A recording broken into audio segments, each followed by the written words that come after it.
네, 오늘 사건으로 보는 개인정보 침해 실태 및 대책 발표를 맡은 경찰청 국가수사본부 사이버범죄수사과장 최종상 총경입니다. 먼저 발표에 앞서 제10회 개인정보 페어 행사에 발표자로 초청해 주신 개인정보보호위원회를 비롯한 주최자 및 피스페어 주관자 분들께 감사의 말씀을 드립니다. 최근 대형 개인정보 침해 사고들이 많이 발생하고 있어 전국 사이버 범죄 수사를 담당하는 경찰청의 담당 과장으로서 많은 책임감을 느끼고 있습니다. 이 발표가 많은 분들에게 개인정보 보호의 중요성을 인식하는 계기가 되었으면 합니다.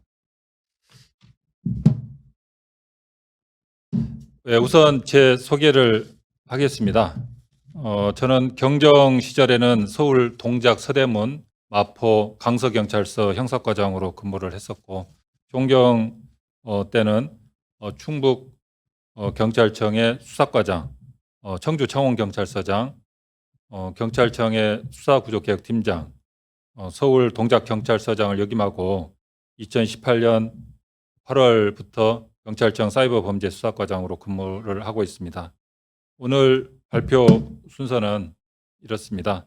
먼저 제가 근무하고 있는 경찰청 사이버수사국 소개, 최근 개인정보 침해 사례 소개 4건입니다. 마지막으로 개인정보 보호 대책에 대해서 말씀을 드리겠습니다.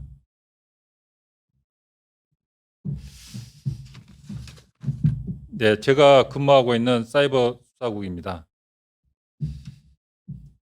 경찰청 사이버 수사국은 1995년 해커 수사대로 시작을 했습니다. 이어 1997년 컴퓨터 범죄 수사대, 99년 사이버 범죄 수사대, 2000년 사이버 테러 대응 센터, 2014년 사이버 안전국을 거쳐 올해 경찰, 검찰 수사권 조정 및 국가수사본부 발족과 함께 명칭을 사이버 수사국으로 변경을 했습니다. 사이버 수사국은 수사국, 형사국 등 다른 기능과 함께 국가수사본부 한 축을 담당하고 있습니다. 국가수사본부 조직도입니다. 사이버 수사국은 전국적으로 2,389명의 사이버 수사 경찰관들이 근무를 하고 있습니다. 참고로 한국 경찰관 수는 12만 9천여 명, 약 13만 명이 되겠고요. 수사 담당 경찰관은 3만 3천여 명으로 전체 경찰관의 25.9%를 점유를 하고 있습니다. 다음은 최근 발생하여 경찰에서 검거한 개인정보 침해 사례에 대해 말씀드리겠습니다. 아까 말씀드렸듯이 사례는 4건입니다. 먼저 방송 뉴스를 어린 보시겠습니다. 자녀가 잘 있는지 집안에 카메라를 설치하고 인터넷을 통해 살펴보는 경우가 많습니다. 그런데 이런 IP 카메라 사이트를 해킹해서 남의 집안을 마음대로 훔쳐본 남성들이 경찰에 붙잡혔습니다. 정동현 기자가 보도합니다. 15,000여 명이 가입한 반려동물 모니터링 사이트입니다. 자신의 고유 계정을 입력하면 집에 설치한 카메라와 연결돼 혼자 남은 반려동물이 잘 지내는지 살펴볼 수 있습니다. 웹 프로그래머인 황모 씨는 2014년 이 사이트를 해킹해 회원들 계정 정보를 빼냈습니다. 빼낸 계정을 통해 주로 혼자 사는 여성들을 몰래 엿보고 심지어 영상을 녹화해 보관했습니다. 갈수록 대담해져 지난 9월에는 12,000여 대의 접속 정보를 해킹했습니다. 4년 동안 여성 264명의 사생활을 훔쳐봤는데 피해자들은 경찰이 알려주기 전까지 해킹당한 사실을 몰랐습니다.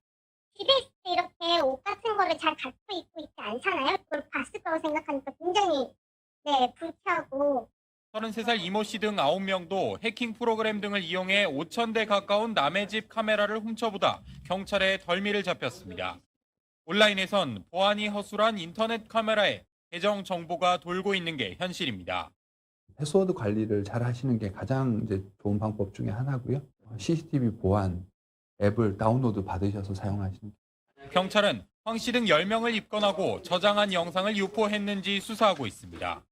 SBS 정동현입니다. 2018년 9월에 발생했던 반려동물 모니터링 사이트 IP 카메라 정보 등 유출 사건입니다. 이 사건은 경찰청 사이버 테러 수사대가 직접 수사했던 사건입니다. 반려동물 모니터링 사이트의 개인정보가 유출되었을 뿐만 아니라 대표적인 IoT 기기인 IP 카메라가 해킹되어 많은 사람들 사생활이 노출되기도 했었습니다. 피의자는 반려동물 사이트 회원으로 활동하며 웹 제작을 해오던 사람이었습니다. 컴퓨터 관련 지식을 이용해 해킹 프로그램으로 반려동물 사이트 DB를 해킹해서 1만 5천여 명의 개인정보와 1만 2천여 개의 IP 카메라 접속 정보를 유출을 했습니다.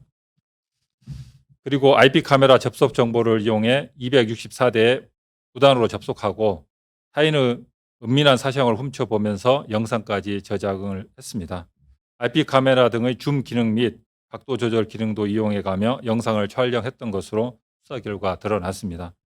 그리고 반려동물 사이트와는 별개로 해킹 프로그램을 구하거나 인터넷 검색으로 IP 카메라의 초기 설정 정보들을 알아내어 IP 카메라의 무단 접속에 타인의 사생활을 들여다본 피의자 9명도 함께 검거하여 당시 소문이 무성하던 IP 카메라 무단 접속이 사실임을 확인하고 보안 취약점을 개선토록 했습니다. 개인정보 등이 유출됐던 반려동물 모니터링 사이트는 이 사건 수사 여파로 폐쇄가 되었습니다. 최근 경찰청 보안 앱을 설치한 뒤 보이스피싱을 당했다는 신고가 잇따르고 있습니다. 범죄 조직이 진짜 경찰청 앱과 비슷한 가짜 앱을 내려받게 하고 돈을 뜯어낸 건데 피해 액수가 74억 원에 이릅니다. 전현남 기자의 단독 보도입니다. 지난해 12월 30대 박모 씨는 서울중앙지검 검사라는 남성으로부터 자신의 이름이 범죄 계좌에 도용당했다는 전화를 받았습니다. 통장 잔고를 인출해 보내면 조사한 뒤 돌려주겠단 말에 1억 원가량을 뽑아 전달책에게 건넸습니다. 보이스피싱을 의심할 만한데도 박 씨가 이렇게 쉽게 속아 넘어간 건 경찰청 보안 앱 때문이었습니다. 수사상 보안을 위해 설치해야 한다며 경찰청 보안 앱을 내려받을 수 있는 IP 주소를 알려줬고 실제 설치했습니다. 경찰청 로고가 있었고 연락처나 경찰청 사이버 수사대 뭐 이런 연락처도 있었고 정말 백신 같은 프로그램이었던 것 같아요.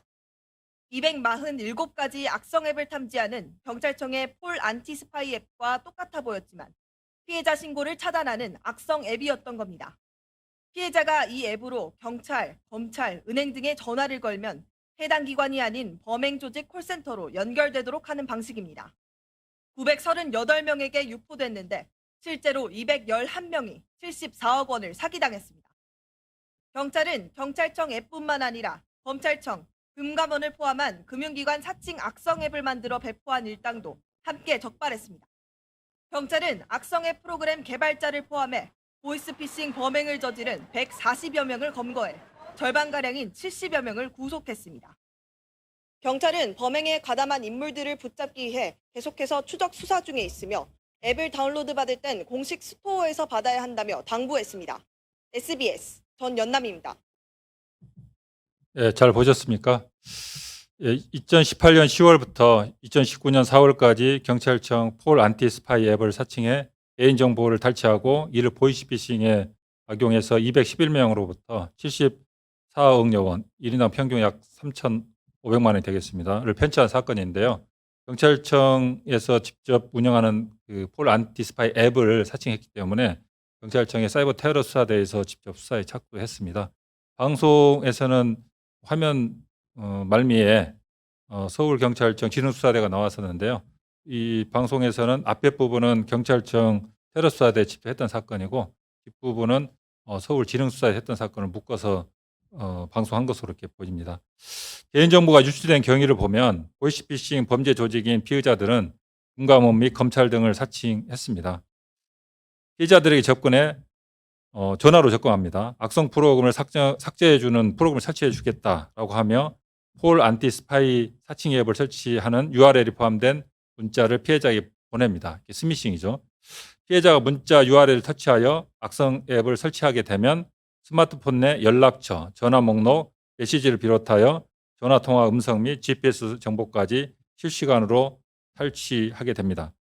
전화 가로채기 기능도 있어서 금감원, 수사기관, 은행 등에 전화하는 피의자의 전화를 보이스피싱 조직의 콜센터로 연결을 시켰습니다.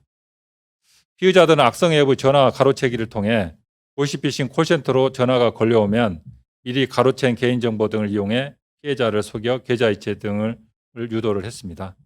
경찰청 사이버 테러 수사대는 대만의 법무부, 대만의 경찰청과 공조하여 추적을 통해 피의자 3명을 특정했고 해외에서 입국하는 피의자 등을 검거해서 중국 검거를 했습니다. 또한 중국 콜센터 총책 등 2명은 인터폴 적색 수배를 했습니다. 인터폴 적색 수배를 하게 되면 공항 입출국을 하다가 검거되는 경우가 있습니다. 이게 강력한 그 통제 장치라고 보시면 되겠습니다. 다음은 그 자막 뉴스 하나 보시겠습니다. 시간은 2분 정도 걸리겠습니다.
구독, 좋아요.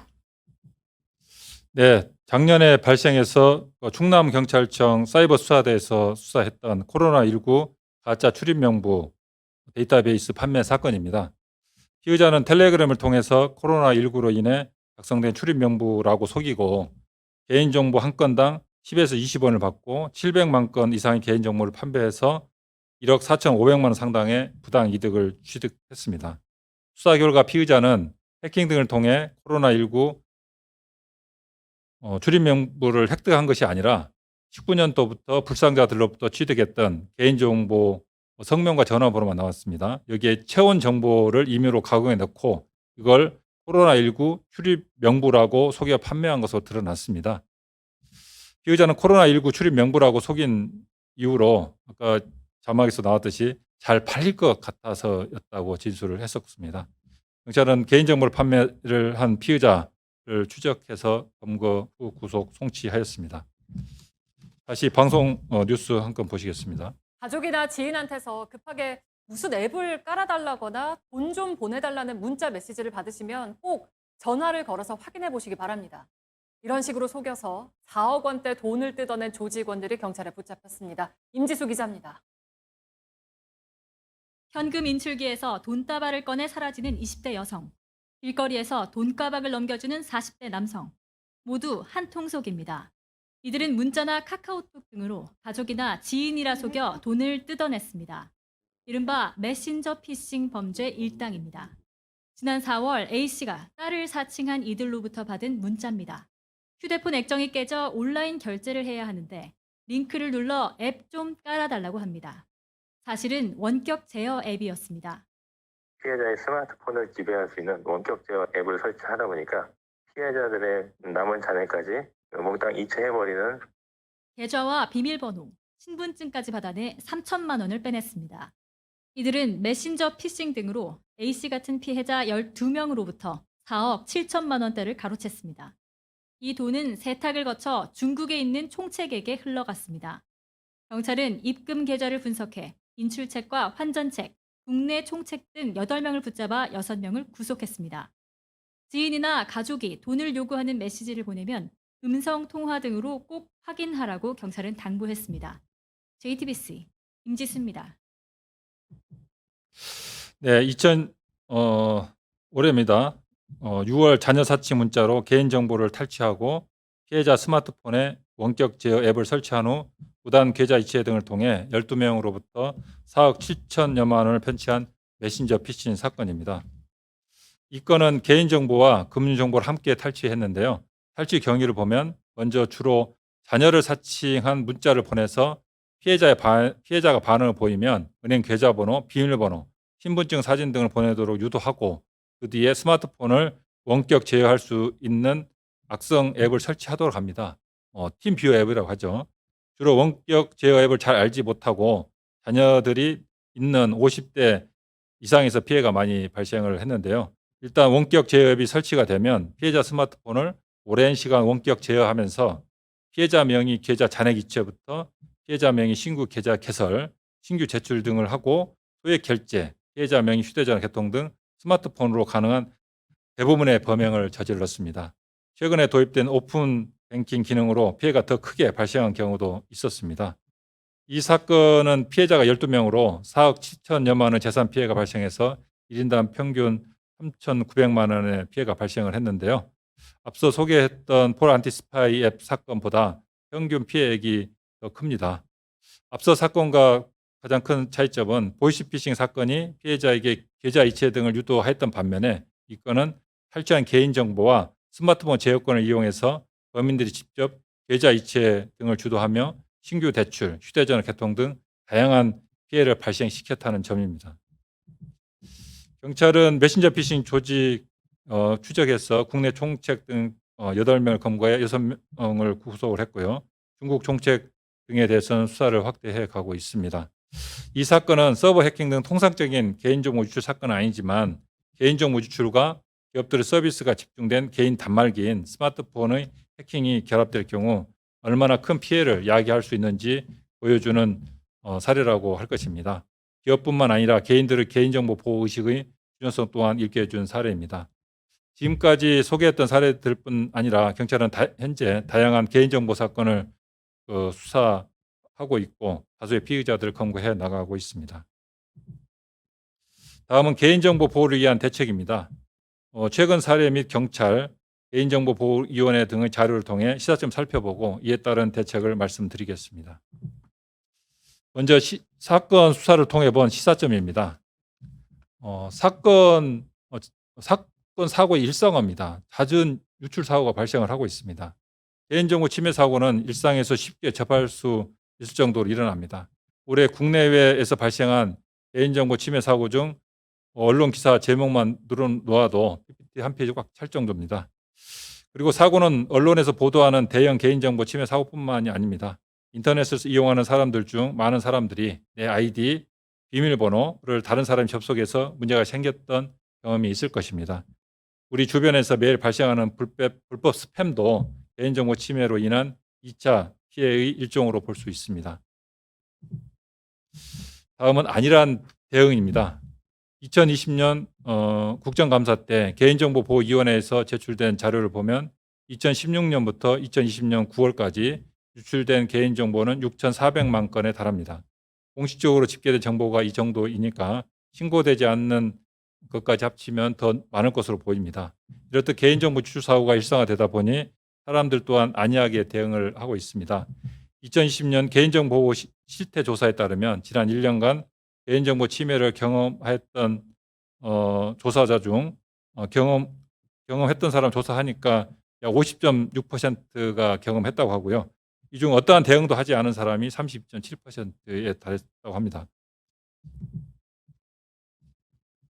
다음은 수사기관의 미시입니다. 개인정보가 침해되었음에도 경찰에 신고하는 사례는 매우 적습니다. 2020년 인터넷진흥원 키사 개인정보 침해 신고센터의 신고 상담 건수를 보면 약 17만여 건입니다. 이 중 신고 접수가 된 것이 1000여 건에 달하고, 그런데 경찰에 신고해서 사건 수사가 된 것은 241건에 불과합니다. 키사에는 약 1000여 건 신고하고 경찰에는 240건 신고하면 약 850건은 키사에만 신고 상담하고 경찰에 신고하지 않았다는 그 통계입니다. 경찰에서 자체적으로 첩보를 수집하여 인지 수사를 하고 있지만 개인정보 침해 사범들에 대한 단속 및 처벌을 위해서는 적극적인 신고가 필요하다 하겠습니다. 네, 이렇듯 개인정보 유출에 대한 인식 부족은 부족한 반면에 앞으로 개인정보 유출 사고로 인한 피해는 점점 더 커질 것으로 예상됩니다. 개인정보 유출의 문제점 중 하나는 2차 범죄를 양산한다는 점입니다. 개인정보 탈취를 목적으로 서버 해킹, 악성 코드 유포 등 많은 범죄들이 시도가 됩니다. 하지만 개인정보 유출은 범죄의 마지막이 아닙니다. 또 다른 범죄의 시작일 뿐입니다. 개인정보가 유출되면 개인정보 유통, 매매뿐 아니라 각종 불법 스팸, 불법 행위를 위한 아이디 도용 및 대량 생성, 해킹, 심지어는 앞서 살펴보았듯이 보이스피싱과 메신저 피싱 등 다양한 2차 범죄를 유발하게 됩니다. 다음은 기업 제공 정보의 증가와 초연결 사회입니다. 점점 증가하는 개인 관련 정보들이 기업에 제공되고, 또 이게 초연결 사회의 도래 또한 개인정보 유출의 파급력을 높이는 시사점 중에 하나입니다. 최근 기업들의 서비스들은 개인 맞춤형 서비스에 초점을 두고 있는데요. 개인의 검색어와 쇼핑 내역 등을 통해 개인의 관심사를 파악하고 위치 정보를 기반으로 날씨, 쇼핑, 지리 정보, 내비게이션을 실시간으로 제공하며 사진, 동영상을 네트워크 클라우드로 제공하고 있습니다. 신용카드 정보, 계좌 정보 등을 수집하여 개인의 소비 내역, 재무 정보 등을 제공하기도 합니다. 하지만 이러한 맞춤형 서비스를 제공한다는 것은 결국 사용자의 개인 정보, 위치 정보, 금융 정보, 검색 정보 등 다양한 정보들을 기업이 수집하고 있다는 것을 의미하고, 하나의 개인정보 유출이 앞서 열거된 다양한 정보들 유출로 이어질 수 있다는 것을 의미합니다. IoT 발달 및 SSO의 증가 또한 마찬가지인데요. IoT 발달은 다양한 사물들이 내 개인정보와 디바이스를 기준으로 연결되었으며, 현재도 스마트폰이나 AI 비서를 통해 집안의 물건들을 제어하며 자동차의 문을 열고 일부 기능을 제어하고 있습니다. 사용자 편의를 위해 증가하고 있는 SSO 또한 한 번은 로그인으로 연동되어 있는 다수의 사이트에 로그인을 가능하게 만들어주는데, 이는 역으로 한 번의 침해로 연동된 모든 IoT 사이트가 침해당할 수 있다는 가능성을 의미합니다. 결국 한 번의 개인정보 유출이 연쇄적으로 작용하면서 개인에게 치명적 결과를 유발시킬 수 있으며, 이는 결국 기업에도 크나큰 손실로 귀결될 수 있습니다. 다음은 경찰의 대응입니다. 경찰은 개인정보 유출 등 개인정보 침해 범죄가 대부분 사이버 테러를 동반하는 점을 고려해서 사이버 테러에 준해서 대응을 하고 있습니다. 이를 위해서 사이버 테러 전담 대응 조직을 강화를 했습니다. 2016년도에 서울 등 7개 시도청에 사이버 테러 수사팀을 설치를 했고, 이때 12개 팀 96명이었는데요. 지금은 경찰청 사이버 테러 수사대 포함해서 전국에 30개 팀 160명이 근무하고 있습니다. 또한 금년도에는 경찰청 사이버 수사국 내에 사이버 테러 대응계를 신설할 예정이고, 앞으로는 사이버 테러 대응 센터 과단위 기구도 그 신설을 추진하고 있습니다. 아울러 시도청에 있는 사이버 테러 수사팀은 사이버 테러 수사대로 확대 개편한 것도 검토 중에 있습니다. 또한 경력 경쟁 채용 확대로 민간 분야의 고급 인력도 경찰로 특별 채용을 하도록 하겠습니다. 예, 다음은 첨단 기술 시스템 개발 도입입니다. 다구의 불법 정보 추적 시스템을 개발해서 운영을 하고 있고요. 또한 사이버 위협 인텔리전트 시스템도 저희들이 현재 운영을 하고 있습니다. 또한 가상자산 추적 프로그램도 도입해서 업무에 활용을 하고 있습니다. 유관기관과 그 협업 및 국제 공조가 굉장히 중요합니다. 오른쪽에 있는 배너는 웰컴 다크웹 성착취 사이트 웰컴 투 비디오 사건에 활용되었던 것인데요. 그건 미국 HSI, 영국의 NCA, 독일의 연방범죄수사청, 그리고 다수의 국가와 공동 수사를 통해서 주번 손정우를 검거하고 이용자 약 400여 명을 검거했던 사건입니다.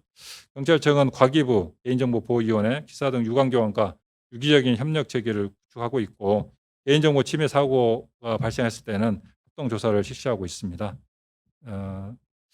또한 개인정보 침해 관련해서는 불법 행위에 대해서 지속적인 단속을 추진 중에 있습니다. 코로나19 관련 출입자 명부 유출 등 앞에서도 발표를 했었는데요. 개인정보 유출 행위에 대해서 엄정 단속을 실시하고 있습니다.